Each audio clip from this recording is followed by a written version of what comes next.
పలుకు తొయ్యలి భవ్య రూపము తెలుగు తల్లికి వందనం. మార్గదేశీ సమ్మిళత్ బహు ప్రక్రియాభకు వందనం. సత్కవీశ్వర కల్పనారస దివ్య జలధికి వందనం. భావనా ప్రియ హృత్సరసు విహారి హంసికి వందనం. భావనా ప్రియ హృత్సరసు విహారి హంసికి వందనం. భావనా ప్రియ హృత్సరసు విహారి హంసికి వందనం.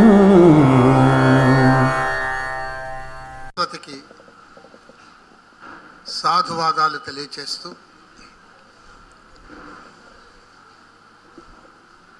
సాహిత్యంలో అలంకార నివేశన సమీక్ష గురించి ఓ 4-5 విషయాలు ముచ్చటించుకుందాం.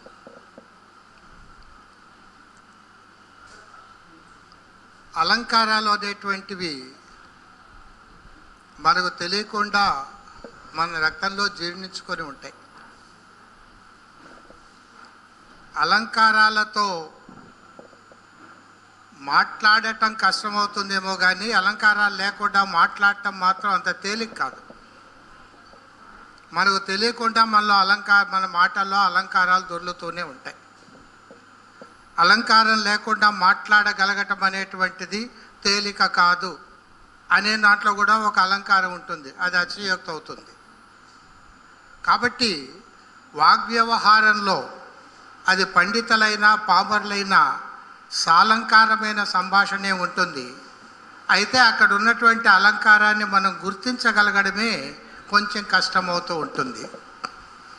ఒక్కొక్కసారి అలంకారాల పిచ్చి పరాకాష్ఠకు వెళ్ళినప్పుడు అది అలంకారంగా మాత్రమే మిగిలిపోతుంది. కావ్యానందంలో ప్రధానమైనటువంటి రసాస్వాదనను దూరం చేస్తుంది. ఎందుకంటే వక్రోక్తిశ్చ రసోక్తిశ్చ స్వభావోక్తిశ్చ వాంగ్మయం అని మామూలు సాహిత్యంలో మనం చేసే రచనల్లో స్వభావోక్తి, రసోక్తి, వక్రోక్తి ఈ 3 ఉంటాయి. వీటిల్లో వక్రోక్తి నిర్వహణమే చాలా తేలిక. ఆ వక్రోక్తి కిందికి వస్తాయి అలంకారాలన్నీ. స్వభావోక్తితో మెప్పించడం చాలా కష్టం. ఇక రసోక్తి అనేటువంటిది బాగా చేయి తిరిగి మానసికంగా పద్య రచన విన్యాసంలో, పద్య శిల్పంలో, కవితా శిల్పంలో బాగా చేయి తిరిగినప్పుడు ఆ రసోక్తులు అలా ఆవిష్కృతాలు అవుతాయి.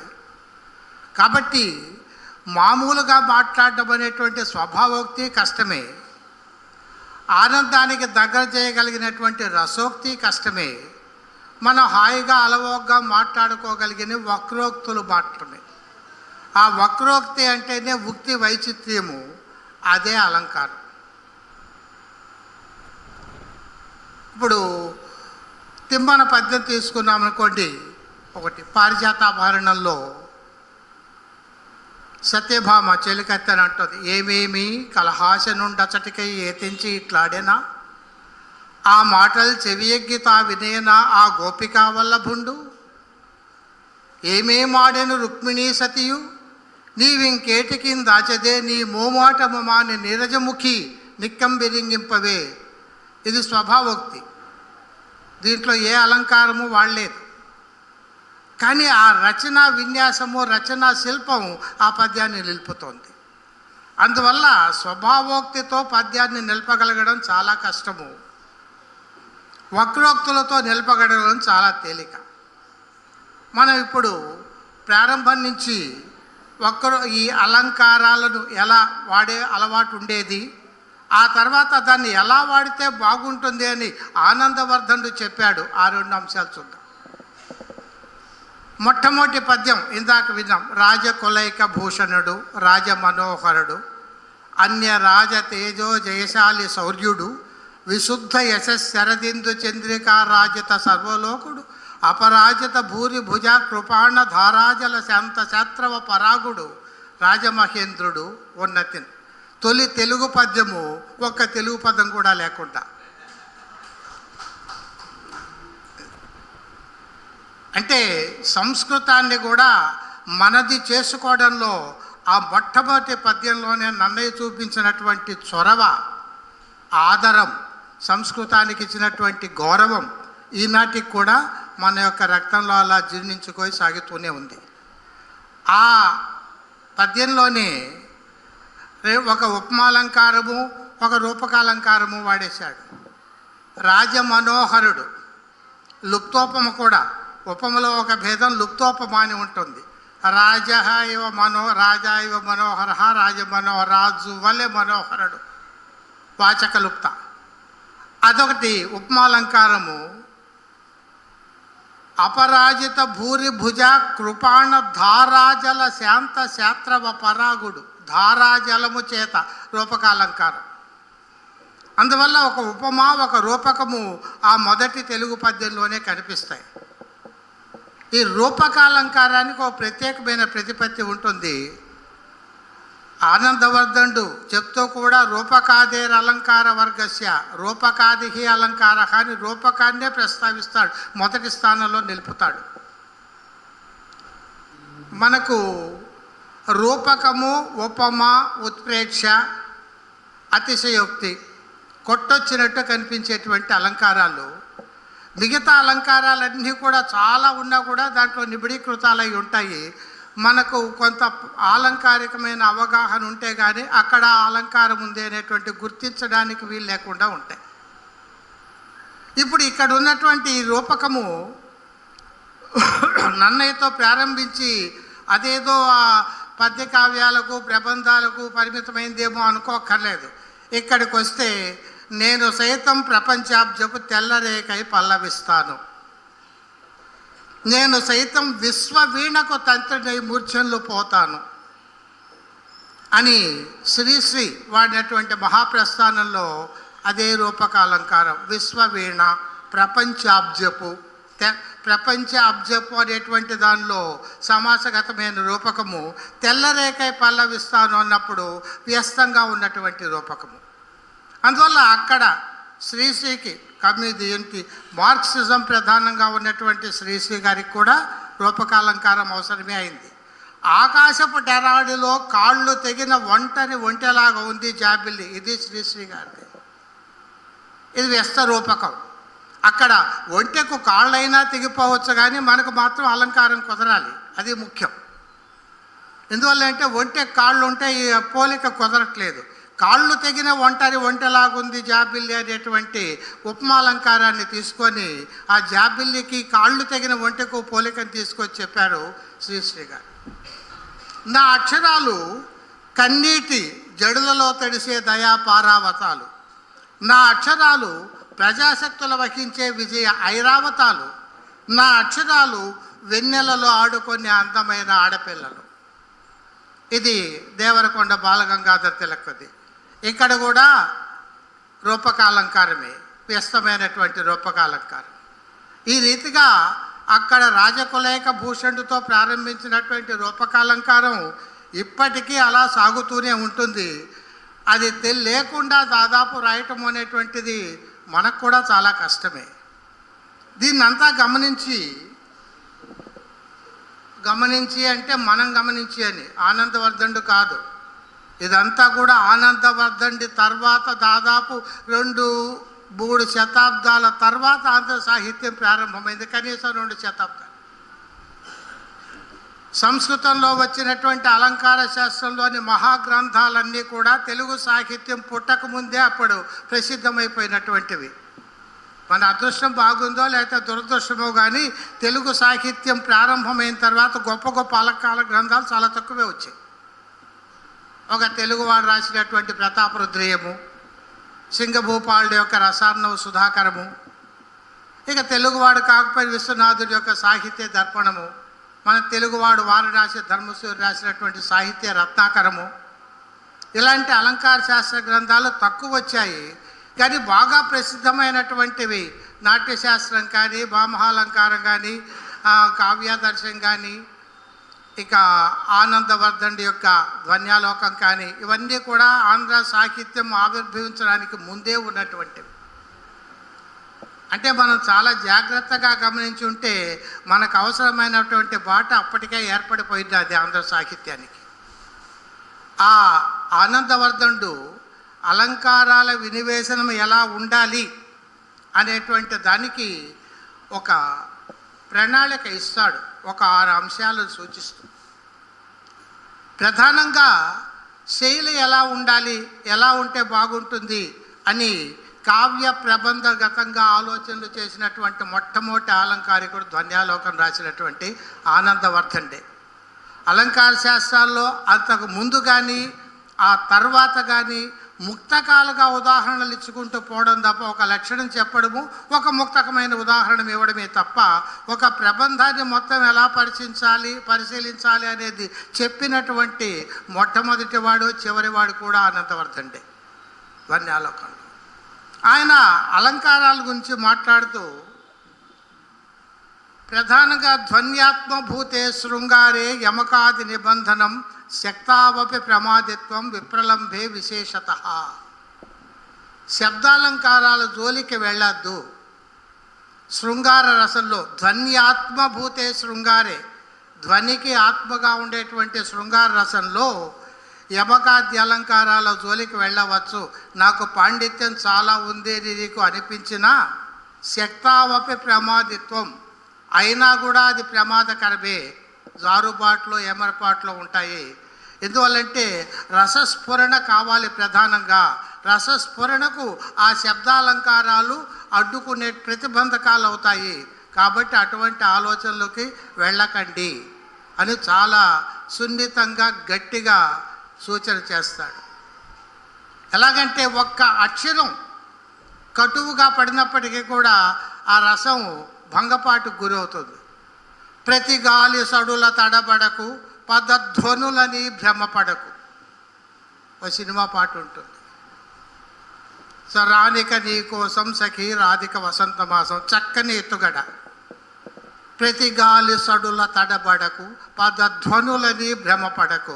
ఆ ధాకు వాయి చేర్చి నొక్కేసేటికి మొత్తం ఆ రసం అంతా కూడా బీభత్సమైపోయింది అన్నమాట.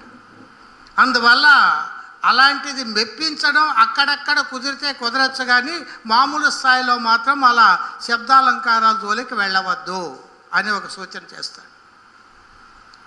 మరి నిషేధించాల్సిన చెప్పావు, విధి ఏమైనా ఉందా? ఏవి తీసుకోవాలో చెప్తావా? ఏవి వద్దో చెప్పావు కదా, ఏవి తీసుకోవాలో చెప్తావంటే రసాక్షిప్తతయా యస్య బంధః శక్యక్రియః భవేత్ అపృథగ్ యత్న నిర్వర్త్య సహా అలంకార ధ్వనౌమతః. అది రసాక్షిప్తతయ, రసాన్ని ఆక్షేపించగలిగినటువంటి శక్తి కలిగినదై అపృథగ్ యత్న నిర్వర్త్య, నీకు కూడా తెలియకుండా నీకు అక్కడ ఒక అలంకారం పడిపోవాలి. అలాంటి అలంకారం మాత్రమే ఉండాలి. ప్రత్యేకించి ధ్వన్యాత్మభూతమైనటువంటి శృంగార రసంలో. మరి అప్రయత్నంగా ఎలా అలంకారాలు పడతాయి అంటే ఒక్కోసారి పడతాయి, మనం మాట్లాడేటువంటి మాటల్లో కూడా ఉంటాయన్నాను కదా. ఒక చిన్న ఉదాహరణ చూద్దాము. నన్నయ్య భారతంలో దుష్యంతోపాఖ్యానంలో దుష్యంతుడు ఆశ్రమ ప్రవేశం చేస్తున్న సమయంలో అతి రుచిరాగతుండైన అతనికిన్ హృదయ ప్రమోదమాతతముగ నవ్వనంబున లతాలలనల్ మృదులానిలాపవర్జిత కుసుమాక్షతావలు శేషలు పెట్టిన ఎట్టెరైది సంపద దళిని నినాద మృదు భాషల దీవెనలొప్పనిచ్చుచున్. అలా దుష్యంతుడు ఆశ్రమంలో ప్రవేశిస్తూ ఉంటే అతి రుచిర ఆగతుండైన అతనికి హృదయ ప్రమోదం ఆతతముగా అవ్వనంబున లతాలలనల్, అక్కడ ఒక రూపకం పడింది.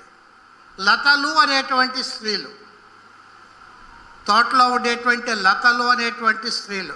మరి లతలను స్త్రీలుగా పోలుస్తారా అంటే లతలకు దేవతాత్వం ఉంటుంది, వృక్ష దేవతలు అంటూ దీన్ని ఆధారం చేసుకుని కాళిదాసు, అంటే భారతంలో దాన్ని ఆధారం కాళిదాసు చతుర్థాంకంలో శకుంతలను అత్తవారింటికి పంపించేటప్పుడు వృక్ష దేవతల చేత పట్టుబట్టలు ఇప్పిస్తాడు. క్షౌమం కేనచి దిందుపాండు తరుణ మాంగళ్యం ఆవిష్కృతం. ఇందుపాండువైనటువంటి ఒక మాంగళ్యకరమైనటువంటి పట్టుబట్టలను ఆ వృక్ష దేవతలు శకుంతలకు కానుక చేస్తాయి. అందువల్ల ఇక్కడ లతా లలనల్ అనేటువంటి ఒక రూపకం పడింది. ఆ లతా లలనల్ వచ్చింది కాబట్టి కుసుమార్జిత మృదులానిలాపవర్జిత కుసుమాక్షతావలు, మృదులమైనటువంటి అనిలం అంటే కొంచెంగా వీచేటువంటి గాలి చేత అలా రాలి పడుతున్నాయట ఆ కుసుమ అక్షతలు, పూలు అనేటువంటి అక్షతలు పడుతున్నాయి. ఆ తర్వాత అలిని నినాద మృదు భాషల దీవెనలు, తుమ్మెదల యొక్క ధ్వనులతో దీవెనలు కూడా ఇచ్చినట్లయింది. లతా లలనలు, కుసుమాక్షతలు, మృదు భాషల దీవెనలు. పై రెండు ఏమో సమస్త రూపకము, ఇదేమో వ్యస్త రూపకము. ఈ రూపకం ఇక్కడ అప్రయత్న సిద్ధంగా కనిపిస్తోంది. ఎలాగంటే అది ఆశ్రమం.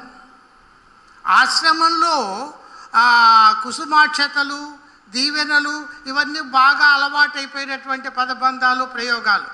అక్షతలను వాడటము, దీవెనలు ఇవ్వటము అనేటువంటిది ఆశ్రమ వాతావరణానికి తగినటువంటిది సర్వాంగీణంగా. అటువంటి రూపం అక్కడ పడేటికి ఆ ఆశ్రమ వాతావరణాన్ని చక్కగా సూచిస్తోంది. అయితే అలంకారం ఏదైనా సరే రసాక్షిప్తంగా ఉండాలి, రసానికి అనుగుణంగా ఉండాలి తప్ప నేను స్వతంత్రంగా ఉంటాను అంటే మాత్రము అది తెలుగు ప్రబంధాల్లో మరీ ప్రౌఢమైనటువంటి ప్రబంధాల స్థాయిలాగా అయిపోతుంది. ఆంధ్ర ప్రబంధాల్లో మనకు చాలా వాటిలో రసానుభూతి ఉండదు. ఆహా అనుకుంటూ ఒకసారి ఆశ్చర్యపోయి ఆనందించడమే తప్ప అనుభూతితో ఆనందించడం అనేటువంటి దాన్ని తెలుగు ప్రబంధాలు చాలా కోల్పోయాయి, అన్నీ కాదు. ఎందుకంటే అక్కడ హృదయం కంటే బుద్ధి ఎక్కువగా పనిచేసేటువంటి పరిస్థితి వచ్చింది. కాబట్టి రసోక్తుల కంటే వక్రోక్తులు పెరిగిపోయాయి వాటిల్లో. కాబట్టి ఏంటంటే ఒక పరిపూర్ణమైనటువంటి స్వరూపం ద్వారా రసానందానికి దగ్గరయ్యేటువంటి అవకాశాన్ని ప్రధానంగా మన వశ్చరిత్ర లాంటివి. వశ్చరిత్ర అద్భుతమైనటువంటి గ్రంథం, దాంట్లో తిరుగులేదు. అంత గొప్ప ఆలోచనలు, ఉత్ప్రేక్షలు, అతిశయోక్తులు ఇంకొక చోట ఉండవు.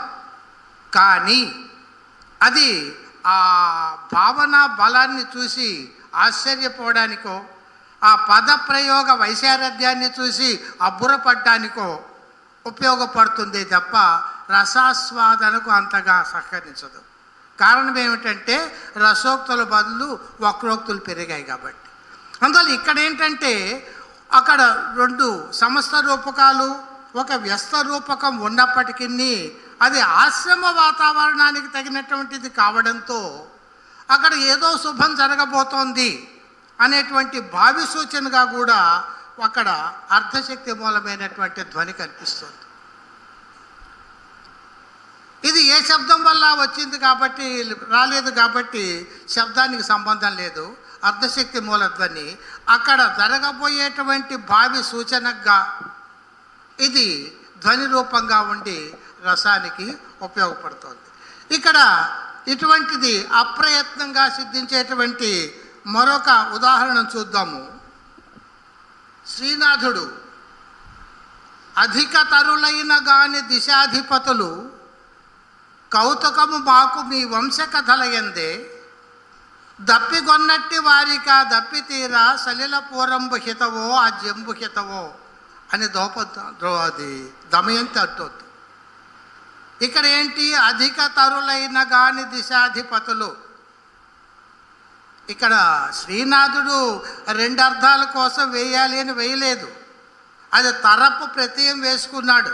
అధిక తరులు, నేను ఈ నలుడు వెళ్ళి ఆ ఇంద్రాది దేవతల్లో ఒకరిని నువ్వు మోహించాలి, వరించాలి అన్నప్పుడు మీకంటే వాళ్ళు గొప్ప అయినా అని చెప్పబోయి అధిక తరులు, సూపర్ కంపారిటివ్ డిగ్రీ అంటాం, తర ప్రత్యయం.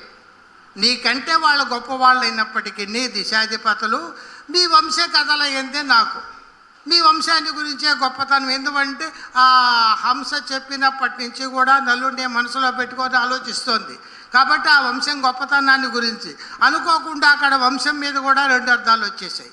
అక్కడ తరులు దగ్గరికి వచ్చేసి ఆ అధిక తరువు, ఇదేమో వంశము. వంశం అంటే వెదురు. ఇది ఒక పొదలాగా ఎత్తుకు పెరిగేదే కానీ అలా నీడనిచ్చేటట్లు చెట్టులాగా ఉండేది కాదు. కాబట్టి అధిక తరులైనప్పటికీ, పెద్ద చెట్ల వంటి వాళ్ళైనప్పటికీ ఆ దిక్పాలకులు మీ వంశ కథల మీదే నాకు ఇష్టము. ఎందుకని? దప్పిగొన్నట్టి వారిక దప్పి తీర సలిలపూరంబు హితవో ఆజ్యంబు హితవో. దప్పిక వేస్తే దప్పిక తీరాలి అంటే నీళ్లు తాగాలి కానీ నెయ్యి తాగం కదా. నీళ్ల కంటే నెయ్యి గొప్పదే, రేటు కూడా ఎక్కువే. కొద్ది రోజులకు తగ్గుతుందేమో, నీళ్ల రేటు పెరిగే అవకాశాలు కూడా లేకపోలేదు. ఎందువల్లంటే మనం ఊహించినటువంటిది నీళ్ల అమ్మకాలు అంటూ ఈ స్థాయిలో. పాలు అమ్మిన వాళ్ళు నష్టపోతున్నారే కానీ నీళ్ళు అమ్మిన వాళ్ళు ఎవరు నష్టపోవటం లేదు ఇప్పుడు. కాబట్టి ఇప్పుడు పాలల్లో నీళ్లు కలపట్లేదు ఎవరు, స్వచ్ఛమైన పాలే మనకు అందిస్తున్నారు, నీళ్ల రేటు ఎక్కువ కాబట్టి. అందువల్ల నెయ్యి ఎంత గొప్పదైనప్పటికీ దప్పిక వేస్తే నీళ్ళే తాగుతాము, నెయ్యి తాగం కదా. అందువల్ల వాళ్ళు ఎంత గొప్ప వాళ్ళు అయినప్పటికీ నాకు నువ్వే కావాలి అని దమయంతి చెప్పినటువంటి మాట ఇది. ఇక్కడ దప్పిగొన్నట్టే వారిగా దప్పిదీరా సల్లపూరంబు హితవో ఆజ్యంబు హితవో ఒక అర్ధాంతర న్యాసం ఉంది. అధిక ధరలైన కానీ మీ వంశ కథలైంది అనేటువంటి శ్లేష ఉంది. అయితే ఈ శ్లేష, ఈ అర్ధాంతర న్యాసము, ఈ రెండు కూడా ఈ తర ప్రత్యయ ప్రయోగం చేత వచ్చినటువంటిది. వంశము అనేటువంటిది శ్రీనాథుడు ప్రత్యేకించి ప్రయత్నం చేసి వేసిన పదం కూడా కాదది. అలా వచ్చి దమయంతికి నలుడి మీద ఉండేటువంటి ప్రేమాతిశయాన్ని, రాగాతిశయాన్ని వ్యక్తం చేస్తాయి. ఆ రస వ్యక్తీకరణ కోసంగా ఈ అలంకారం అక్కడ ఉపయోగపడుతుంది. ఈ రీతిగా అప్రృతజ్ఞత్న నిర్వర్త్యమైనటువంటి అలంకారాలను మాత్రమే మనము వాడుకోవాలి. అందుకని ఆముక్తమాల్యదలో అవతారకులు కృష్ణదేవరాయలు కూడా పలికి ఉత్ప్రేక్షోపమలు జాతి పెంపెక్క రసికులు అవదైన మదాలస చరిత్ర అని, మదాలస చరిత్ర ఉత్ప్రేక్ష ఉపమలను ఎక్కువగా గుప్పించి రాసేసాను. రసికులు అవును అన్నారట. మరి ఆయన చెప్పాడు, ఆ పుస్తకం మనకు దొరకట్లేదు. రసికులు అవును అన్నట్టుగా ఉపమా ఉత్ప్రేక్షలతో మెప్పించాను అని చెప్పి అన్నాడు. అయితే నిజంగా కేవలం ఉత్ప్రేక్షలతో అంత రసికుల తలూపేటంతగా మెప్పించడం అంత తేలిక కాదు. కొంతమేర ఉపమతో చేయవచ్చేమో. పురస్కృత వర్త్మని పార్థివేన ప్రత్యుద్గత పార్థివ ధర్మపత్న్య తదంతరే సా విరరాజధేను దినక్షప మధ్యగతేవ సంధ్య అని ఆ దిలీపుడు గోవుని సేవించేటువంటి సందర్భంలో అక్కడ రాసినటువంటి చక్కని ఉపమాలంకారు. దినక్షప మధ్యగత సంధ్య ఇవ, పగటికి రేయికి మధ్య ఉన్నటువంటి సంధ్యాకాలంలాగా. ఎందువల్లంటే ముందు రాజుగారు వెడుతున్నారు, ఆ తర్వాత గోవు ప్రత్యుద్గత, ఆ తర్వాత ఏమో ఆ రాజపత్ని గోవు వెనక ఉంది. వీళ్ళిద్దరి మధ్యలో ఉండేటువంటి ఆ ధేనువు దినక్షప మధ్యగత సంధ్య ఇవ అని చక్కని ఉపమాలంకారంతో మెప్పించగలిగాడు. ఆ శ్లోకం చూడండి, ఎక్కడా అనవసరమైనటువంటిది అక్షరం కూడా లేదు. చక్కగా నిబిడీకృతమైనటువంటి శైలి. పురస్కృత వర్త్మని పార్థివేన, అక్కడ ఇంకోటి పెట్టే అవకాశం కానీ ఒకటి తీసేసే పరిస్థితి కానీ లేదు.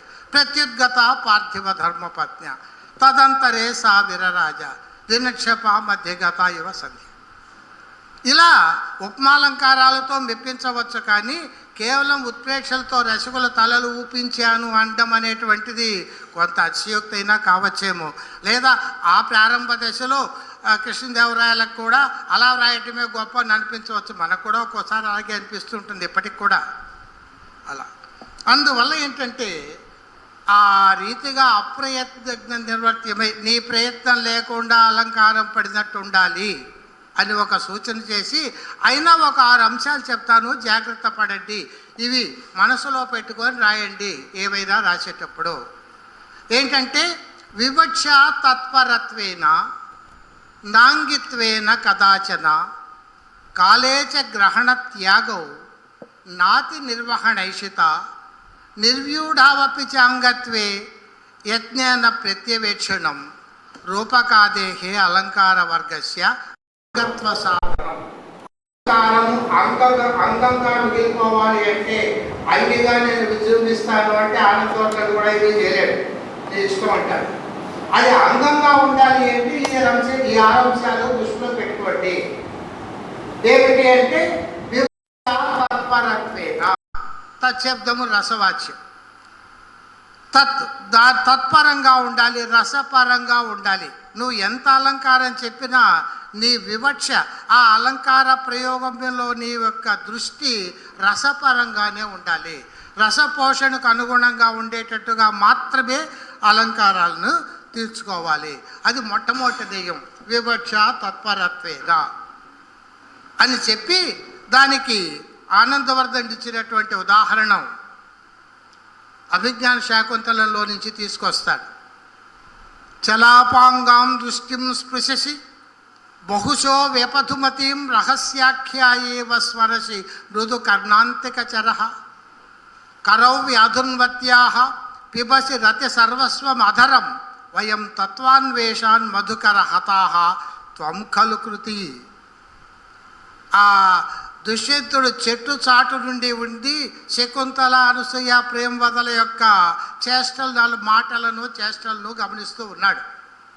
ఇంతలో ఒక తుంబెద శకుంతల మీదకి వచ్చింది.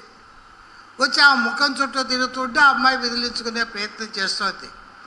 అక్కడ విదిలించుకునే ప్రయత్నం చేసే శకుంతల కన్నా ఆవిడ చుట్టూ తిరుగుతున్నటువంటి తుమ్మెదే నచ్చింది దుష్యంతుడికి. దుష్యంత తుమ్మెద మీదే పడింది. ఏంటంటే తాను చేయలేని పని తుమ్మెద చేయగలుగుతోంది అని అంట. చలాపాంగాం దృష్టిం స్పృశసి, ఆవిడ యొక్క అనుభవంలో అలా కదిలిపోతుంది అంటే భయంతో దాన్ని నువ్వు తాకుతున్నావు, ఆ బొమ్మములు కనుబొమ్మలను నువ్వు తాకుతున్నావు.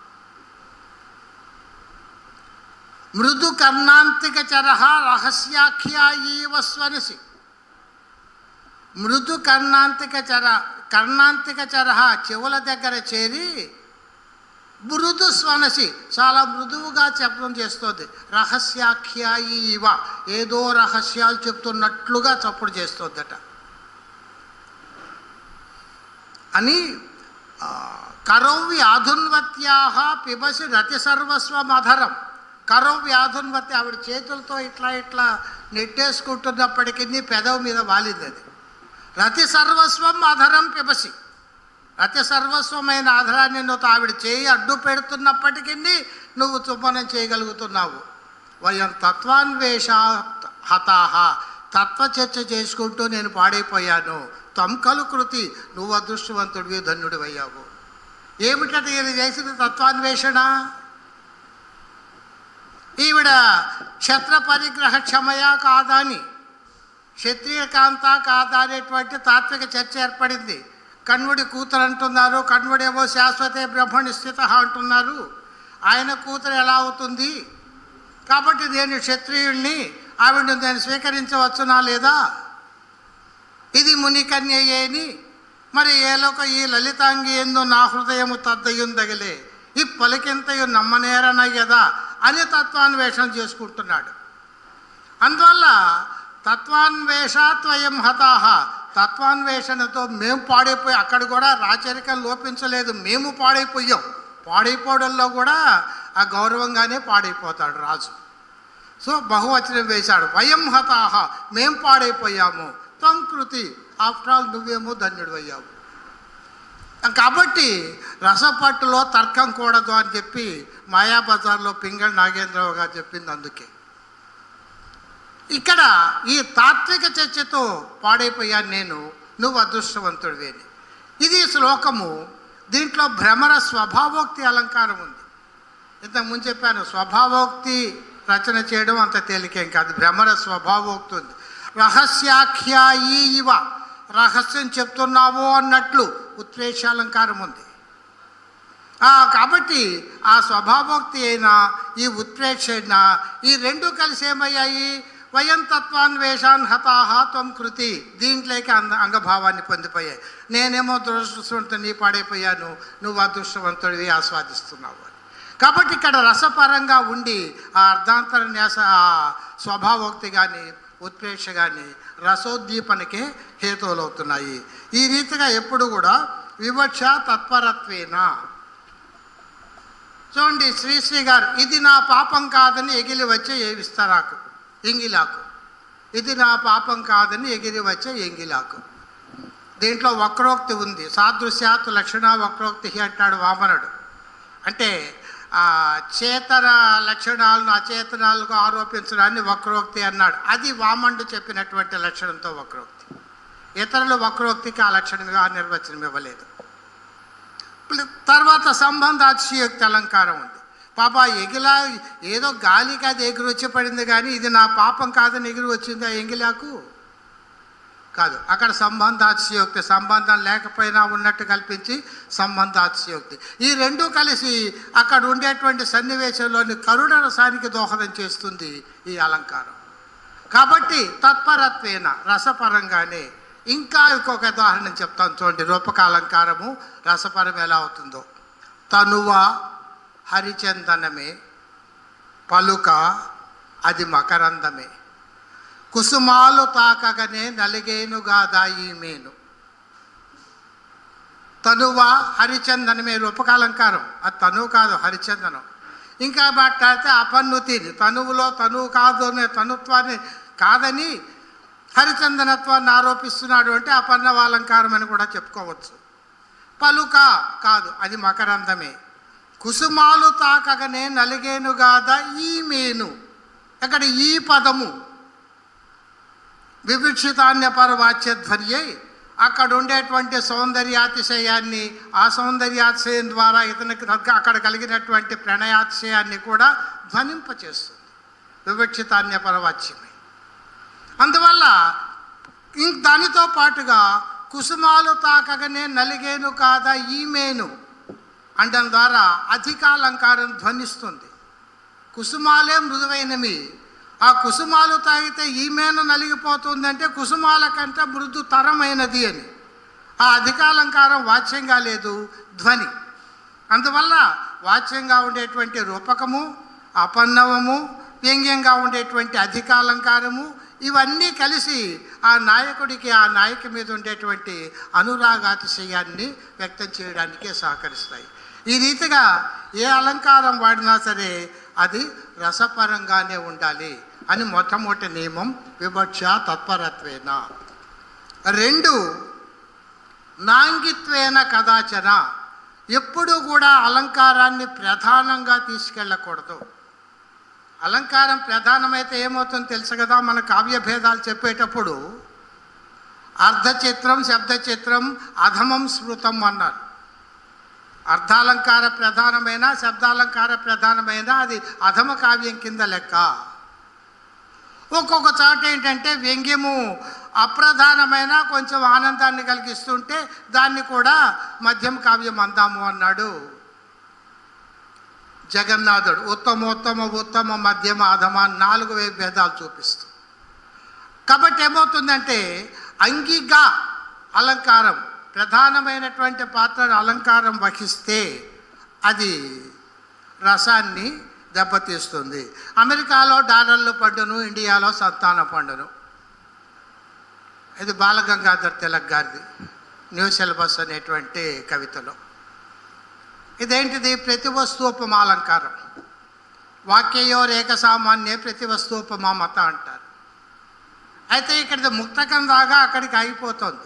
అమెరికాలో డాలర్ల పండును, ఇండియాలో సంతానం పండును అంటే ఇక్కడ మనం ఏం చేయాలి అంటే ఆ డాలర్లు పండడము అనేటువంటి దాన్ని సంపదకు పెరుగుదలగాను, సంతానం పండడము అంటే ఆ ఉన్న సంపదను పంచుకునే వాళ్ళ సంఖ్య పెరుగుతుంది కాబట్టి అది తరుగుదలకు కారణంగాను తీసుకుంటే అప్పుడు రసాభివ్యక్తికి అవకాశం ఇస్తుంది. అంత ఆలోచన చేయలేకపోతే ఇది అలా ఉండిపోయి ప్రతి వస్తువు అలంకారం లాగానే మిగిలిపోతుంది. ఈ రీతిగా ఏంటంటే అలంకారం అంగిగా ఉండకూడదు. శ్రీనాథుడి పద్యం ఒకటి చూద్దాం. శ్రీనాథుడు కాదు, ఇప్పుడు మన వరుధిని పద్యం. ఎంత తపంపు చేసి జనించిన వారు ఒక మర్త్యభామినులు, కాంతోడు అవజ్ఞ చేసినను కాయము వాయుదులు, ఏను అమర్త్యనై చింతల వంతలంచివికి సిగ్గరితిన్, మృతులేని నాదు చెల్వింతయు శూన్యగేహమున నెత్తిన దీపిక అయ్యనకట. ప్రవరుడు వెళ్ళిపోయిన తర్వాత ఆలోచిస్తోంది. ఎంత తపంపు చేసి జనించిన వారు ఒక మర్త్యభామినులు. మానవులు ఎంత తపస్సు చేసి మానవులుగా మర్త్య భామినులు మానవ స్త్రీలు ఎంత తపస్సు చేసి మానవ స్త్రీలుగా పుట్టారో. ఏంటట? కాంతుడు అవజ్ఞ చేసినను కాయము వాయుదురు. భర్త తిరస్కరిస్తే, భర్త అనే దానికంటే ఇష్టమైన వాడు అందాం, కాంతుడు కాబట్టి పదం.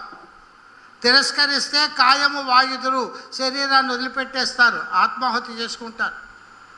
నేను అమర్త్యనై, నేను అమర్త్యనయ్యాను, చావులేని దాన్ని అయ్యాను నేను. దాంతో చింతల వంతలను చివికి సిగ్గరెత్తింది. ఈ చింతలు వంతలతో చీకుపోయి సిగ్గుపడుతున్నాను. మృతులేని నాదు చెల్వు, మరణం లేనటువంటి నా యొక్క ఈ సౌందర్యం అంతా కూడా శూన్యగేహంలో పెట్టిన దీపంలాగా అయిపోయింది, ఖాళీ ఇంట్లో వేసుకునే ట్యూబ్లైట్ లాగా తయారైంది. అద్భుతమైన పద్యమే, చాలా బాగా ఉన్నట్టు కూడా అనిపిస్తుంది. కానీ ఏన అమర్త్యనై అని పైపాదంలో చెప్పిన తర్వాత మృతి లేని నాదు చెలువు ఏమిటి? మళ్ళీ అమర్త్య అంటే మృతి లేనిదనే కదా. మళ్ళీ మృతి లేని అనేటువంటి చెప్పడం ఏమిటి? పర్యాయోక్తంతో గమ్యసి వజో భంగ్యంతరాశ్రయం అంటే పాఠకులకు అర్థమవుతుందో లేదో అనేటువంటి భయపడి కవి తాను ఇంకో రకంగా దాన్ని చెప్పేసేయడం, దాన్ని పర్యాయోక్త అలంకారం అంటారు. పర్యాయోక్తం ఎప్పుడైతే అలంకారం అయిందో అది అంగి అయిపోతుంది, ధ్వనిని అంగం చేసేసుకుంటుంది. ఇక్కడ ఆ పరిస్థితి ఏర్పడింది. కాబట్టి మృతి లేని నాదు చెల్వింతయు అన్న తర్వాత నేను అమర్త్యను అన్న తర్వాత మృతి లేని అనేటువంటి పదాన్ని వాడకూడదు. అంటే వ్యంగ్యమైనటువంటి దాన్ని చెప్పేసి, చెప్పకుండా ఊరుకోలేకపోయాడు పెద్దన. ఎందుకంటే చదివేది మనం కదా, తెలుస్తుందో లేదో అని. కాబట్టి ఇక్కడ ఏంటి? మళ్ళీ లేశాలంకారం ఉంది. లేశస్యా దోషగుణయోహో గుణదోష ప్రకల్పనం అని. గుణాన్ని దోషంగా, దోషాన్ని గుణంగా కల్పించుకుంటే లేశాలంకారం. ఇక్కడ ఏం చేసింది? ఎంత తపస్సు చేసి జనించిన వారు ఒక మర్త్య భామినులు. మనమేమో అమర్త్యులు గొప్పవాళ్ళు అని, భర్తలు బట్టే దరిద్ర భాగ్యహీనులు అని మనం అనుకుంటాం. కాబట్టి ఈవిడేం చేసింది? ఎంత తపంపు చేసి జనించిన వారు ఒక మర్త్య భామినులు, మానవ స్త్రీలు ఎంత పుణ్యం చేసుకొని ఎంత తపస్సు చేసి పుట్టారో అని దోషాన్ని గుణీకరించింది. ఏన అమర్త్యనై అని గుణాన్ని దోషం చేసింది, తన యొక్క దివ్యత్వాన్ని కూడా లోపంగా భావించింది. కాబట్టి అది లేశాలంకారం, దోషగుణాల గుణదోషత్వ ప్రకల్పనం. లేశాలంకారం ఉంది, వ్యస్త రూపకం ఉంది, పర్యాయోక్తం ఉంది. ఈ మూడు కలిసి వాస్తవానికి ఆ వరుదినిలో ఉండేటువంటి విషాదాన్ని, లేదా విప్రలంబ శృంగార మండానికి వీళ్ళే తాను తిరస్కరించి వెళ్ళిపోయాడు కాబట్టి ఆ విషాదాన్ని వ్యక్తం చేయవలసింది, నైరాశ్యాన్ని వ్యక్తం నిర్వేదమందం, నిర్వేద భావాన్ని వ్యక్తం చేయవలసింది. మృతి అమర్త్యనై మృతి లేని రెండు వాడినందువల్ల ఏమైపోయిందంటే వచో భంగ్యంత పర్యాయోక్తం అయిపోయింది. పర్యాయోక్తం ఎప్పుడు కూడా అంగిగా ఉండిపోతుంది కాబట్టి ధ్వనిని అప్రధానం చేసేస్తుంది. ఇలా ఎప్పుడు కూడా అంగిగా దాన్ని వాడకూడదు. ఇలాగే రామరాజభూషణుడి పద్యం తీసుకుందాం. జీవనమెల్ల సత్కవి నిషేవితము, ఆశయమెల్ల అచ్యత పావనత గభీరతల పట్టు, ప్రచారములెల్ల విశ్వధాత్రి వలయ త్రికాల ఫలదేశికములు, నవకంబులెల్ల ముక్తావళి విభ్రమాస్పదములు, ఆ నది పెంపును తింపశక్యమే. అంత చెప్పిన తర్వాత మళ్ళీ పెంపేమిటి? జీవనమెల్ల సత్కవి నిషేవితము, ఆశయమెల్ల అచ్యత పావనత గభీరతల పట్టు. ఇదంతా పెంపు కాదు. ఆ పెంపు ధ్వనింపవలసినటువంటి పెంపును తీసుకొచ్చి ఆ నది పెంపును తింపశక్యమే అని ఎప్పుడైతే పెంపు పదం వాడాడో మొత్తం ధ్వని తగలబడిపోయింది అన్నమాట. దాన్ని వాచ్యం చేసుకున్నాడు. తేలిగ్గా ఆ నది పెంపు అనకుండా ఆ నది నుంచి అని సన్నుతి చేయ శక్యమే అన్నాడు అనుకోండి, పెంపు పదం తీసేసి ఆ నది సన్నుతి చేయ శక్యమే, పద్యం అందంగా వచ్చేసేది. పెంపు అనేటికి ఆ సౌందర్యం అంతా వాచ్యమైపోయింది. వ్యంగ్యస్య వాచ్యీకరణే వమనాక్య దోష అన్నారు పెద్దవాళ్ళు. కాబట్టి ఈ రీతిగా ఇక్కడ ఏమైపోయిందంటే దాన్ని అంగిగా చేసేసి దాన్ని శ్లోకాన్ని పాడు చేశాడు రామరాజభూషణుడు. ఇక్కడ ఇలా వాచ్యం చేయకుండా ఉండడం ఎలా ఉంటుందంటే అభిజ్ఞాన శాకుంతలంలో ఉండేటువంటి ఒక శ్లోకం చూద్దాం. యథా వయం అస్యాం ఏవం ఏమపి అస్మాన్ ప్రతి స్యాత్. దుష్యంతుడు విదూషకుడితో చెప్తున్నాడు, నేను ఆవిడ మీద ఎలాంటి భావనతో ఉన్నానో ఆమె కూడా నా మీద అలాగే ఉంటుంది. ఇక చూడండి, యథా వయం అస్యాం, మేము ఆమె యందు ఎలాగో, ఏవం ఏమపి అస్మాన్ ప్రతి, ఆమె కూడా మా విషయంలో అలాగే. సర్వనామమే వాడాడు తప్ప నామవాచకం వాడలేదు. ఎందుకు అంటే వాచం న మిశ్రయతి యద్యపి మే వచోభి కర్ణం దదాత్యభిముఖం మయి భాషమాడే. కామం నతిష్టతి మదానన సమ్ముఖీన భూయిష్టమన్య విషయానతు దృష్టిరస్యాహ. అక్కడ దుష్యంతుడు ప్రతిపాదించినటువంటి హేతువాదం, ఎలా నేను ఆవిడ యందు ఉన్నట్టే ఆమె కూడా నా యందు ఉంది అనడానికి హేతు ఏమిటి అంటే, నా మాటతో మాట కలపట్లేదు. వాచం నమిశ్రయతి, కానీ మయి భాష బానే కర్ణం దదాతి, నేను మాట్లాడుతుంటే మాత్రం చెవి యొగ్గి వింటోంది.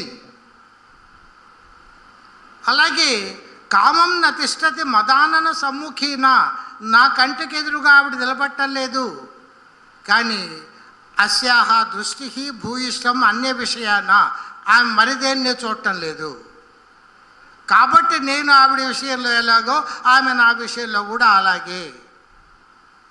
వ్యంగ్యంగా ఉంచాడు, చక్కగా సరిపోయింది.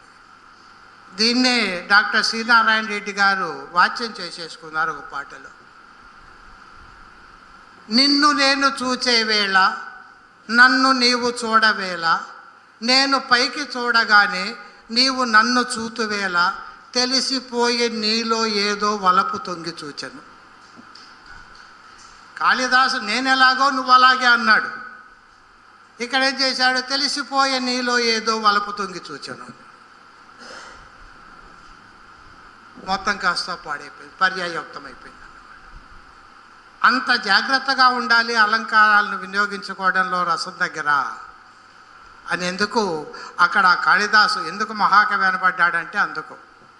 ఇక్కడికి వచ్చేటికి వాళ్ళు నీలో ఏదో వలుపుతుంది అంటే ఇది చలనచిత్రానికి సంబంధించిన గీతం కాబట్టి ఆ పాట లేకపోతే ఆనదులే. ఎందుకు అప్పటికి పాపం ఒక చోట ప్రయత్నం చేసి విఫలమయ్యారు, ఇబ్బంది పడ్డారు డాక్టర్ శ్రీనారాయణ రెడ్డి గారు ఏకవీరక మాటలు రాసి. అందుకని అట్లా సర్దుకోవడమే తప్ప లేకపోతే అది లోపమే అవుతుంది.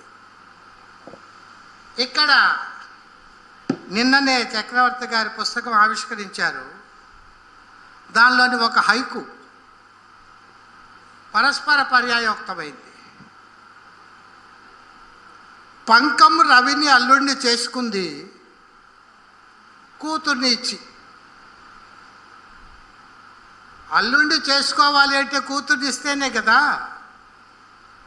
అల్లుడిని చేసుకుంది అంటే కూతుర్ని ఇచ్చింది అని వచ్చేసింది కదా. కూతుర్ని ఇచ్చాను కానీ పర్యాయోక్తమైపోయింది. లేదు కూతుర్ని ఇచ్చింది అంటే అల్లుడిని చేసుకుంది అనేది కూడా ధ్వనిస్తుంది. ఇది పరస్పర పర్యాయోక్తమైంది. ఇక్కడ దాన్ని ఇది ఢీకొంటోంది, దీన్ని అది ఢీకొంటోంది. ఇలా ఎందుకు చెప్పవలసి వస్తుందంటే మరి విశ్వనాథ గారు అన్నట్టు తొలినాళ్ళలో పద్యార్థం తెలియని పాఠకుల తప్పు. ఒకప్పుడు పద్యం కాలం అర్థం కావట్లేదు అంటే పాఠకుడు యొక్క స్థాయి తక్కువ అని. ఇప్పుడు రచయిత స్థాయి ఎక్కువ అంటాం.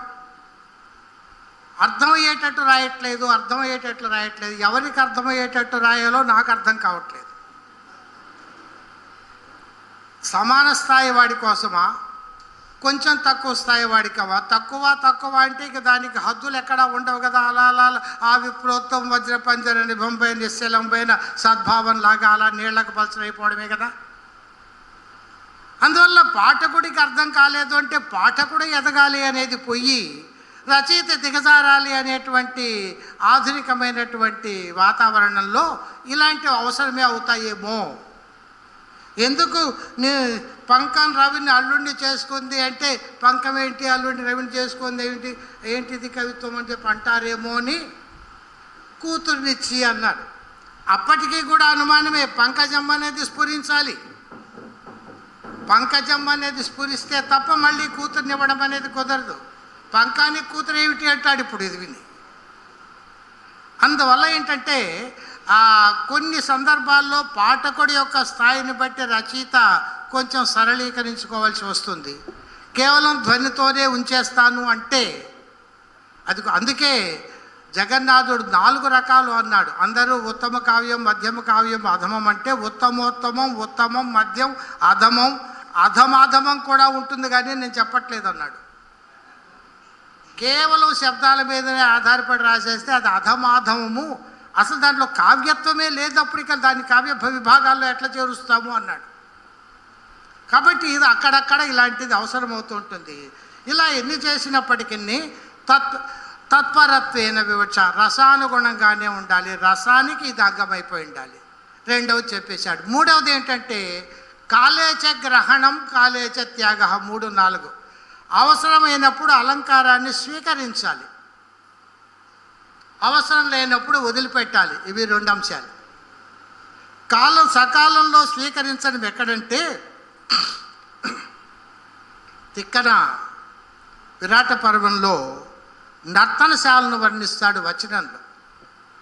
బాణుడి యొక్క ప్రభావంతో, బాణోచ్చిష్టం జగత్సర్వం అంటారు కాదంబరిలో ఉండేటువంటి వర్ణనలు చూసి, ఆ బాణుని ప్రభావంతో తిక్కన నర్తనాగారాన్ని వర్ణిస్తాడు. వివేకరహిత హృదయంబును బోలే తమోదూషితంబును, విదగ్ధ వనితా ప్రేమంబును బోలే దుర్నిరూపంబును, ఘోరాట విభాగంబును బోలే నిర్మానుష్యంబును, జార చోర హృదయంబును అయిన ఆ నర్తనాగారంబు. ఇక్కడ ఆ నర్తనాగారానికి ఈ పాటి రూపకల్పన అవసరం అక్కడ. ఎందుకంటే ఉత్తరలోనుగాగల పయోజముకులు పగలెల్ల వేడుకమే నృత్తము చేసిపోవా అని ఒక పద్యం ఉంటుంది. దాంట్లో పగలందరూ కూడా వృత్తం ఈ ఉత్తర మొదలైనటువంటి వాళ్ళంతా నాట్యం చేసి వెళితే నిశీధిని వృత్తము కోరు వారలకు వేడుకకు పట్టుకుచుండు. రాత్రిపూటేమో ఒంటరిగా కాలం గడపాలనుకునేటువంటి వాళ్లకు ఆ నర్తనశాల పట్టు అట. అంటే విరాటుడు పరిపాలన చేస్తున్నాడా లేదా మనకు అర్థం కాదు. రాజకుమారి వచ్చి నాట్యం నేర్చుకొని వెళ్ళేటువంటి నర్తనశాల రాత్రి కాగానే ఎవడికి పడితే వాడికి ఆటపట్టు అయిపోతుంది ఆ నిశీధిని వృత్తం కోరే వాళ్లకు. అంటే అంత బలహీనమైన పరిపాలన చేస్తున్నాడా విరాటుడు? లేకపోతే ఇప్పుడు మనం ఎక్కువ ఆలోచిస్తున్నాం కానీ అప్పట్లో అంతఃపురాలు అవి అంటే అట్లాగే ఉండేవి, ఇప్పుడు మనం కొన్ని కోటలను చూడటం లేదా అట్లాగే అనేమైనా అనుకోవాలన్నా? మనం ఇప్పుడు పాడుపడ్డ కోటలు చూస్తాం కదా, ఎంతో స్థలం ఉంటుంది, అక్కడెక్కడో పెద్ద ప్రహరీ ఉంటుంది, లోపల మళ్ళీ చాలా దూరం నడిస్తే కానీ ఇంకో ఇల్లు కనిపించదు. ఇక్కడ ఒక అంతఃపురం అంటూ ఒకటి ఉంటుంది, రాతి కట్టడం, రాజుగారి మందిరం ఇంకోటి ఉంటుంది. ఇలాంటి చోట ఎట్లా పడితే అట్లా వెళ్ళడానికి కొంచెం సాహసం చేస్తే వెళ్ళిపోగలుగుతాం కదా. తెలుగు జానపద సినిమాలన్నీ అవే కదా, నాయకుడు అలా కోటల్లోకి దూరడమే కదా. అట్లా విరాటుడి పాలనలో కూడా నిశీధిని వృత్తము కోరల వాళ్ళకి వేడుకకు పట్టుగా ఉందా? నాకు ఎప్పటికో అనుమానం అది. అందువల్ల ఏంటంటే అటువంటి పరిస్థితుల్లో అక్కడ జరిగిపోయేటువంటి సన్నివేశం ఎలా ఉండాలి అంటే వివేకరహిత హృదయంబునం బోలే తమోదూషితంబు. అక్కడికి వచ్చేసినటువంటి వాడు, చావబోయేటువంటి వాడు కీచకుడు. అందువల్ల వివేకరహితుడైనటువంటి వాడిలాగా, వాడి హృదయంలాగా తమోదూషితమైంది. తమోదూషితము అంటే ఇక్కడ శ్లేష, తమో గుణదూషితము, చీకటి చేత దూషితము. విదగ్ధ వనిత ప్రేమమున్నం పోలి నిర్నిరూపంబు, చాలా విదగ్ధ అయినటువంటి తెలివైనటువంటి వనిత యొక్క ప్రేమలాగా పైకి కనిపించనుగా ఉంటుంది, నీలి రాగం ఉంటుంది అన్నమాట. ఘోర అటవీ భాగమునం పోలే నిర్మానుష్యంబు, ఈ వాతావరణం అంతా అక్కడికి కావాలి. అది నిర్మానుష్యంగా ఉంది, పెద్ద అరణ్యంలో లాగా అయినటువంటి నర్తనాగారాన్ని ప్రవేశించాడు. ఇది అలంకారాన్ని కాలే గ్రహణం, అవసరమైన చోట అలంకారాన్ని తీసుకోవడం. ఇక్కడ ఒక తిమ్మన పద్యం చూద్దాం అనుకోండి. విని వ్రేటు వడ్డ యురగాంగనయున్ బలే నేయి ఓయ భగ్గున దరికొన్న భీషణ హుతాశన కీల ఎనంగ లేచి హెచ్చిన కనుదోయి పెంపు తన చెక్కుల కుంకుమ పత్రభంగ సంజనిత నవీన కాంతి వెదజల్లగా గద్గదక్కిన కంటి అయి. ఇక్కడ ఉరగాంగనయున్ వలే ఒక రూపకం. ఆ ఉరగాంగనయుని వలె ఉపమాలంకారం వాచ్యం అయిపోయి ఉరగాంగనలాగా ఆడపాములాగా ఉపమాలంకారం. నేయి ఓయ భగ్గున దరికొన్న భీషణ హుతాశన కీల అనంగా ఒక ఉత్ప్రేక్ష. పైనేమో ఒక ఉపమా, ఇక్కడేమో ఒక ఉత్ప్రేక్ష. అక్కడికి ఆగిపోయాడు. అక్కడికి ఆగిపోయి ఏం చేశాడు? హెచ్చిన కనుదోయి పెంపు తన చెక్కుల కుంకుమ భద్రభంగ సంజనిత నవీన కాంతి వెదజల్లగా విషయం లేకొచ్చేసాడు. ఆ గద్గద కింద కంటి అయినటువంటి ఆమె యొక్క ఆ విషాద సన్నివేశ వర్ణం లేకొచ్చేసాడు. కాబట్టి అక్కడ ఇచ్చినటువంటి ఉపమాలంకారము, తర్వాత ఉన్నటువంటి ఉత్ప్రేక్ష, ఈ రెండు కూడా ఆవిడలో ఉండేటువంటి విషాదాన్ని వ్యక్తం చేయడానికి సహకరిస్తున్నాయే కానీ అవి స్వతంత్రంగా మేము ముందుకెళ్తాము అనేటువంటి పరిస్థితుల్లో లేవు. అందువల్ల అక్కడ ఇలాగే ఇంకో ఈ దుర్యోధన దుశ్శాసన దుర్వినీత లోకంలో రక్తాసులు చిందిస్తూ రాస్తున్న శోకంతో మరో మహాభారతం 6వ వేదం, మరో మహాభారతం. దీన్ని వ్యతిరేకాలంకారం అంటారు. మామూలు మహాభారతం ఒకటి ఉంటే దానికి భిన్నమైనటువంటి లక్షణాలతో ఇంకో రకంగా కనిపించేటువంటి దాన్ని వ్యతిరేకాలంకారం. ఉపమానోపమేయాలకు వ్యతిరేకంగానే అంటే ఆధిక్యంగానే ఉంటే శైలాయవ ఉన్నతాసంతః, మంచి వాళ్ళందరూ కూడా కొండలంతా ఉన్నతులు, కాకపోతే మృదువుగా ఉంటారు, కొండలు కఠినంగా ఉంటాయి, అది వ్యతిరేకాలంకారం. అలా ఇక్కడ ఏంటంటే మరో మహాభారతం, మహాభారతానికి ఇక్కడ ఉండేటువంటి మరో మహాభారతానికి కాంట్రాస్ట్ చూపిస్తున్నాడు కాబట్టి ఇది వ్యతిరేకాలంకారం ధ్వని.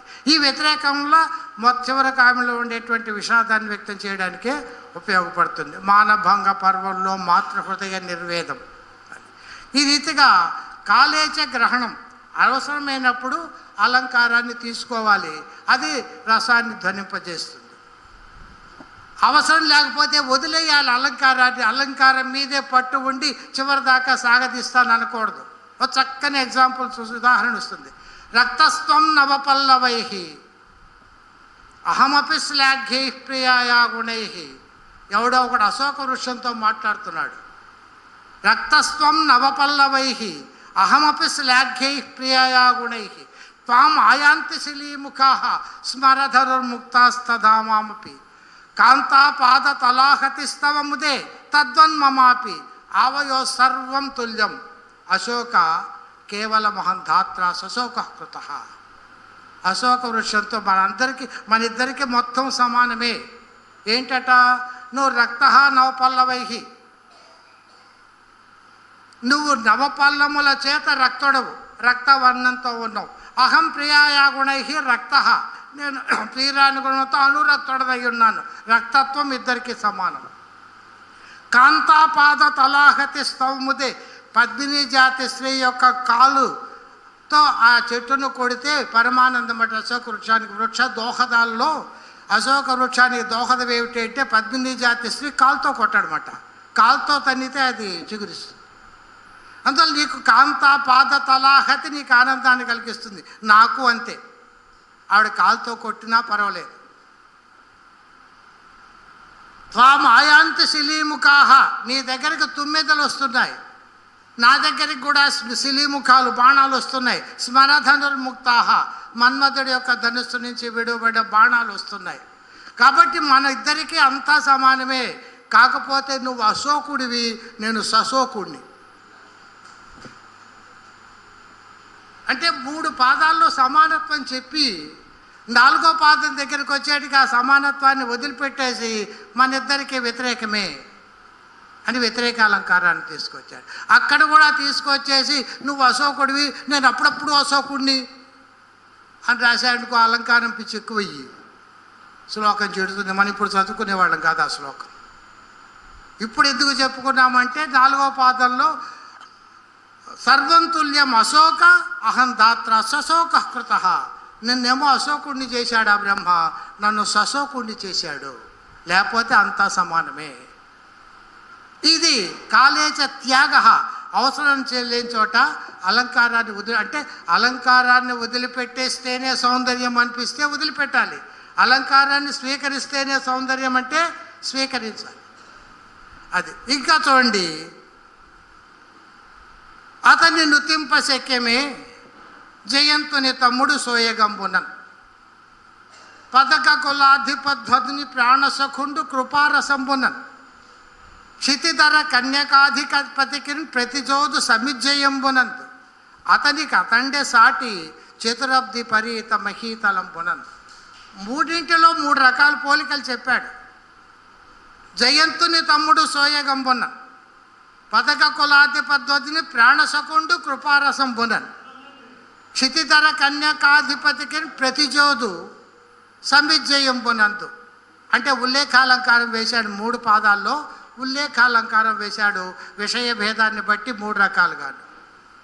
4వ దానిలోకి వచ్చేటికి అనన్వయాలంకారం లేకొచ్చేసాడు. ఇక ఎన్ని ఉల్లేఖాలు వేసినప్పటికీ చివరగా ఇతనే సాటి, అతనికి అతండే సాటి చతురబ్ది పరీత మహీతలం పొన్నది అని అక్కడ తీసుకున్నటువంటి ఉల్లేఖాన్ని వదిలిపెట్టేసి అనన్వయం లేకొచ్చేసాడు. అందువల్ల కాలేజ త్యాగ.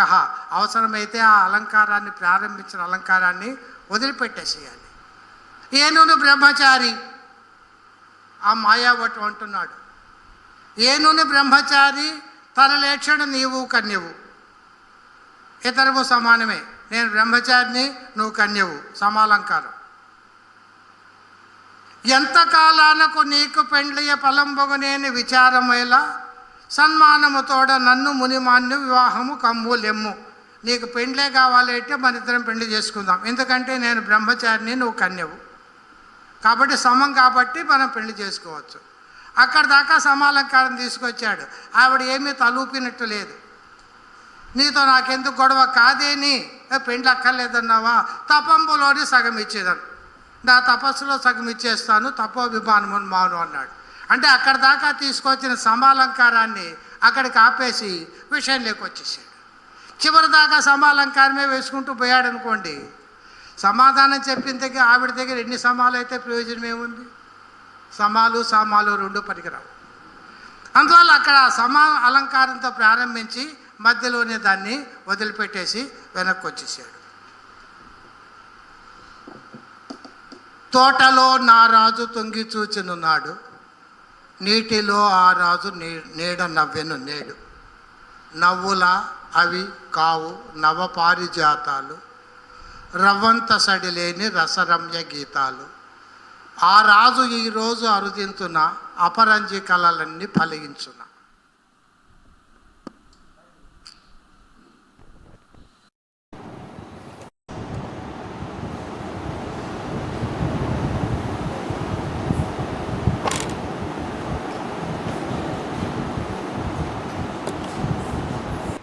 ఇక్కడ నవ్వుల అవి కావు నవపారిజాతాలు అంటే అపన్నవాలంకారం. రవ్వంత సడిలేని రసరమ్య గీతాలు వ్యతిరేకాలంకారం. గీతాలకు సడి ఉంటుంది, ఇవి సడిలేని రసరమ్య గీతాలు వ్యతిరేకాలంకారం. కాబట్టి ఈ అపన్నవాలంకారము ఆ వ్యతిరేకాలంకారము 2 కలిసి అక్కడికి ఆగిపోయి ఆ రాజు ఈరోజు అరుదించున అపరంజి కళలన్నీ ఫలించున అని ఆవిడలో ఉండేటువంటి ఆ ప్రీతి భావంలోకి అంగభావాన్ని పొందాయన్నమాట. ప్రీతిని ధ్వనింపజేయడంలో, ప్రీతిని అధికం చేయడంలో ఆ అపన్నవాలంకారము వ్యతిరేకాలంకారం కూడా ఉపయోగపడుతున్నాయి. కాబట్టి ఈ రీతిగా అలంకారాన్ని తీసుకున్న తర్వాత వదిలిపెట్టడం కూడా తెలియాలి. ఎవరో ఒకడు ఓ సైనికుడు ఇట్లాగే చాలా గట్టిగా పట్టుకున్నాడండి, ఏం చేయాలి అంటే వదిలించుకొని వచ్చేసేయి అన్నట్ట. నేను వదిలించుకొని చాలాసేపు అయింది, వాడే వదలట్లేదు అన్నట్టు వీడు. అందువల్ల ఏంటంటే ఆ అలంకారాల మీద పరమ ప్రేమ ప్రణయము అనేటువంటిది ఎందుకు చెప్పాల్సి వస్తుందంటే ఈ మధ్య కాలంలో ఉత్ప్రేక్షలు ఇలాంటివి ఎక్కువ వాడేయడమే భావుకత్వము అనేటువంటి ఒక భ్రాంతి బాగా ప్రబలింది పద్య రచయితల్లో.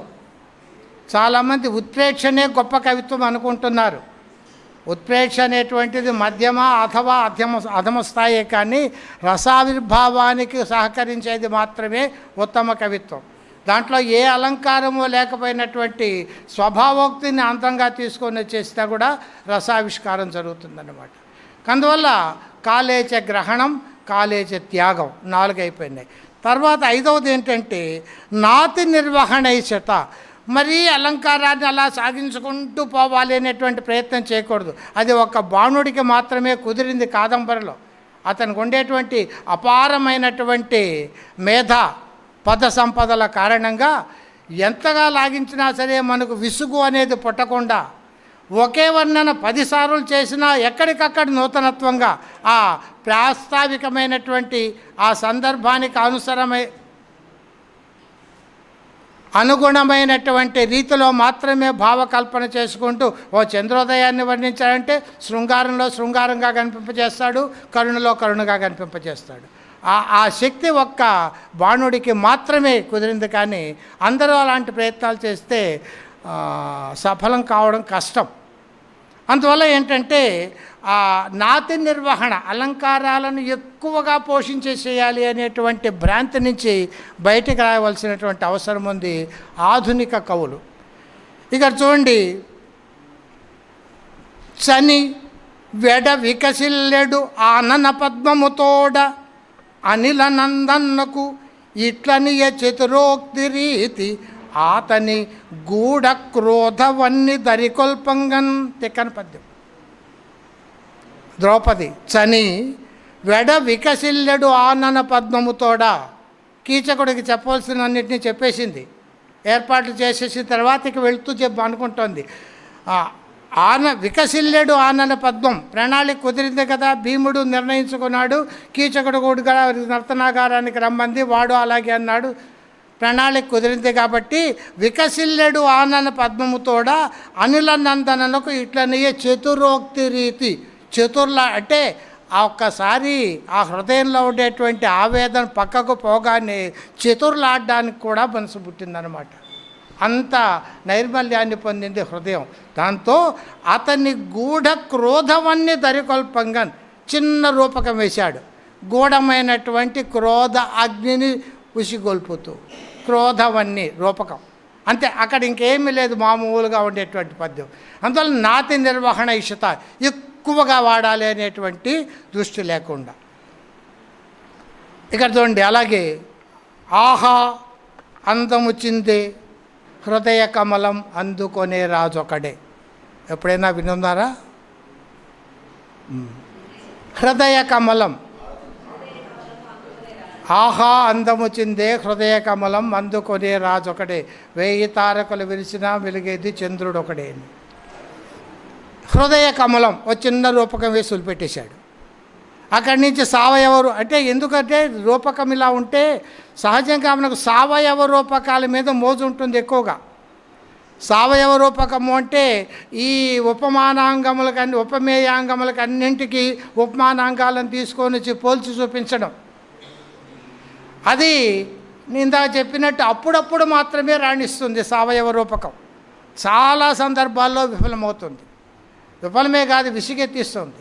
అందులో ఆ రూపకాన్ని అలా లేశమాత్రంగా చూపించినప్పుడు మాత్రమే రూపకాలంకారం శోభిస్తుంది. ఇంకొంచెం ముందుకెళ్ళాడు, 2 రూపకాలు వేశాడు. ద్రౌపది రూపమను ఉరి తగిలి తనదు హృదయమను మృగము అత్తరి నుదిలి కొనగా కాముడను బల్లిదపు వేటగాని బారి బడుటకెంతయు ఆ సింహబలుడు తలరి. కీచకుడిని ద్రౌపది రూపమను ఉరి, హృదయం అనే మృగము, ఆ ద్రౌపది రూపం అనే ఉరిలో వీడి హృదయం అనేటువంటి మృగం చిక్కుకొనిపోయింది. కాముడు అనేటువంటి వేటగాడి బారిలో పడ్డాడు వీడు. ఇది కీచకుడికి చెప్తున్నాడు కాబట్టి ఆ పాటి 2 రూపకాలు వేసినప్పటికీ ఇబ్బంది లేదు, 2, 3. ఎందువల్ల అంటే వాడు అలే చిక్కుల్లో ఉన్నాడు, బల్లిదప్పు వేటగాని బారి పడ్డాడు కాబట్టి. అందువల్ల ఈ రీతిగా. అక్కడే ఇంకొకటి చూడండి, నాతి నిర్వహణైషత అలా స్పర్శ మాత్రంగా ఈ గిరినే ఉమాదేవి హరుని సేవించి తరించనేమో సుమశరుడు రతీదేవి చేరి కేళి తేలి లాలించనేమో శరుడు రతీదేవి చేరి కేళి తేలి లాలించనేమో భావికాలంకారం అంతవరకు ఆపేశాడు. ఈ భావికం వర్తమానంలో ద్రౌపదికి భూమిడికి మధ్య ఉండేటువంటి అనురాగానికి సంవర్ధకం అవుతుందన్నమాట. ఇక చివరిది, ఒకవేళ మీకు ఎక్కువగా అలంకారాన్ని పోషించాలి అని అనిపించి పోషించినా జాగ్రత్తగా అది సబార్డినేట్గానే అంగంగానే ఉండేటట్టుగా జాగ్రత్త పడ్డం. దానికి ఒకటి, ఎక్కడి వాడో యక్షతన ఎందు జయంత వసంత కంతులన్ జక్కదనమ్మునన్ గెలువజాలినవాడు మహీసురాన్వయం ఎక్కడా ఈ తను విభవం ఎక్కడా ఏలని బంటుగా మరుం దక్కగొనంగరాదే అక్కట నన్ను వీడు పరిగ్రహించినన్. వరుదింది ప్రవరుణ్ణి చూసిన తర్వాత ఎక్కడి వాడో సందేహం. యక్ష తనయ ఇందు జయంత వసంత కంతులన్ చక్కదనమ్మునన్ గెలువగాలువాడు. ఎక్కడి వాడైతే ఏం, వాడి యొక్క స్టామినా ఇది. యక్ష తనయుడు నలకోపరుడు, ఇందు జయంత కంత వసంతుండి వాడిని జయంతుణ్ణి అందరినీ గెలువజాలిన వాడు. అక్కడేమో ప్రారంభంలో ఆ మకరాంక శశాంక మనోజ్ఞమూర్తి అని మాత్రం చెప్పాడు. ఆపురి బాయకుండు మకరాంక శశాంక మనోజ్ఞమూర్తి అంతవరకే కనిపించాడు అక్కడ పెద్దనకు. ఇక్కడికి వచ్చేటికి యక్ష తన ఎందు జయంత వసంత కంతులం చక్కదనము నన్ను గెలువజాలినవాడు. ఆ తర్వాతనే సమస్య, మహీసురాన్వయం ఎక్కడా ఈ తను విభవం ఎక్కడా. బ్రాహ్మణుడుగా ఉండడం ఏమిటి, ఇంత అందంగా ఉండడం ఏమిటి. విషమాలంకారం. విషమం స్యాత్ అననురూపయోహో ద్వయోహో వర్ణనం, తగని రెండింటిని వర్ణించడాన్ని విషమాలంకారం అంటారు. మహీసురాన్వయం ఎక్కడా ఈ తను విభవం ఎక్కడా, విషమాలంకారం లేకొచ్చేసాడు. అక్కడేమో ఎక్కడి వాడో అని సందేహాలంకారం, మహీసురాన్వయం పక్కడా ఈ తను విభవం ఎక్కడా అని విషమాలంకారం. జయంత వసంత కంతులను చక్కదనమ్ము నన్ను గెలువజాలినవాడు అనేటువంటి చోట వాళ్ళని మించినవాడు అనేటువంటి ఒక అధికాలంకారం. ఇలా అలంకారాలు వాడుకుంటూ పోవడమేనా వరుదిని? ఆవిడకి నిశ్చయమేం లేదా అంటే మళ్ళీ వెంటనే వచ్చింది. ఇన్ని విషమాలు ఉన్నప్పటికీ కూడా మహీసురాన్వయమా సౌందర్యమా ఇది ఎలా కుదురుతుంది? ఆ చర్చ వదిలిపెట్టేసింది. ఇంతకుముందు దుష్యంతుడిలాగా చర్చ చేసి సత్వాన్వేషంతో పాడైపోలేదు. అందులో తాను చర్చ వదిలిపెట్టేసింది. ఏలని బంటుగా మరొం దక్క కొనంగా రాదే అక్కట నన్ను వీడు పరిగ్రహించినను. అతను పరిగ్రహిస్తే అది మహీసురాన్వయమో కాదో మనకెందుకు అని ఆ విషమాలంకారాన్ని సందేహాలంకారాన్ని పక్కన పెట్టేసి విషయ నిశ్చయానికి వచ్చేసిందన్నమాట. ఇది నాతి నిర్వహణైషత నిర్వ్యూఢాపి చాంగత్వే. ఒకవేళ అలంకార పోషణ చేసినా అది అప్రధానంగా మాత్రమే, రసానికి అంగంగా మాత్రమే ఉండేటట్టుగా జాగ్రత్త పడడం ఇక్కడ కనిపిస్తుంది ఈ విషమాలంకారం. ఇక్కడ మనకి ఒక పాట చూడండి, ఎవరివో నీవెవరివో, నా భావనలో నా సాధనలో నాట్యము చేసే రాణివో, నవవసంతమున నందనవనమున కోయిల పాడిన పాటవో, పునర్జన్మలో. ఇక్కడ అంతా కూడా సందేహమే. ఎవరివో నీవెవరివో అంటూ ప్రారంభించి మొత్తం సందేహమే. అన్ని సందేహాలు తీసుకొస్తాడు. నీకర కంకణ నిక్వణమా అది వాణి వీణ నినాదమా, నీ పద నూపర నిస్వనమా అది జలధి తరంగ మృదంగ రాగమా, రావే మోహన రూపమా రావే నూతన తేజమా రావే రావే. కానీ ప్రారంభం ఏమిటి? ఓ సజీవ శిల్ప సుందరి నా జీవన రాగమంజరి. అసలు నిశ్చయం చేసేసాడు కదా పైన. సజీవ శిల్ప సుందరి జీవన రాగమంజరి ఆవిడెవడో చెప్పేశాడు ప్రారంభంలోనే. ఆ తర్వాత అనుమానాలు ఏంటి? ఎవరివో నీవెవరివోని అంటే అక్కడ ఏమైపోయిందనంటే అంగత్వం, దాన్ని అంగంగా ఉంచడం అనేటువంటి విషయంలో రచయిత విఫలమయ్యాడు. ఆ మొదటి 2 పంక్తులు తీసేసి ఉంటే అద్భుతమైనటువంటి పాట. ఇప్పటికీ పాటగాది అద్భుతమే. మనం సాహిత్య పరామర్శ చేసుకోవాలి అంటే మాత్రం ఆ మొదటి 2 లైన్లు తీసేసి ఉండాలి. అద్భుతమైనటువంటి పాటగా ఉంటుంది సాహిత్య దృష్టిలో కూడా. ఈ రీతిగా 6 అంశాలు: రసపరంగా వివక్ష, దాన్ని అంగి కాకుండా జాగ్రత్త పడ్డము, అవసరమైనప్పుడు స్వీకరించడము, అవసరం లేకపోతే వదిలిపెట్టడము, దాన్ని మరీ ఎక్కువగా పోషించాలి అనేటువంటి యావలేకి వెళ్ళకపోవడము, ఒకవేళ పొరపాటున అటు అడుగు పడినప్పటికీ జాగ్రత్త పడి వెంటనే తీసుకోవడము, ఈ 6 కూడా అలంకారాలను సాహిత్యంలో వినియోగించుకోవడంలో దృష్టిలో ఉంచుకోవలసినటువంటి అంశాలు అని ఆనందవర్ధనుడు ధ్వన్యాలోకంలో మనకు చేసినటువంటి సూచన. స్వస్తి.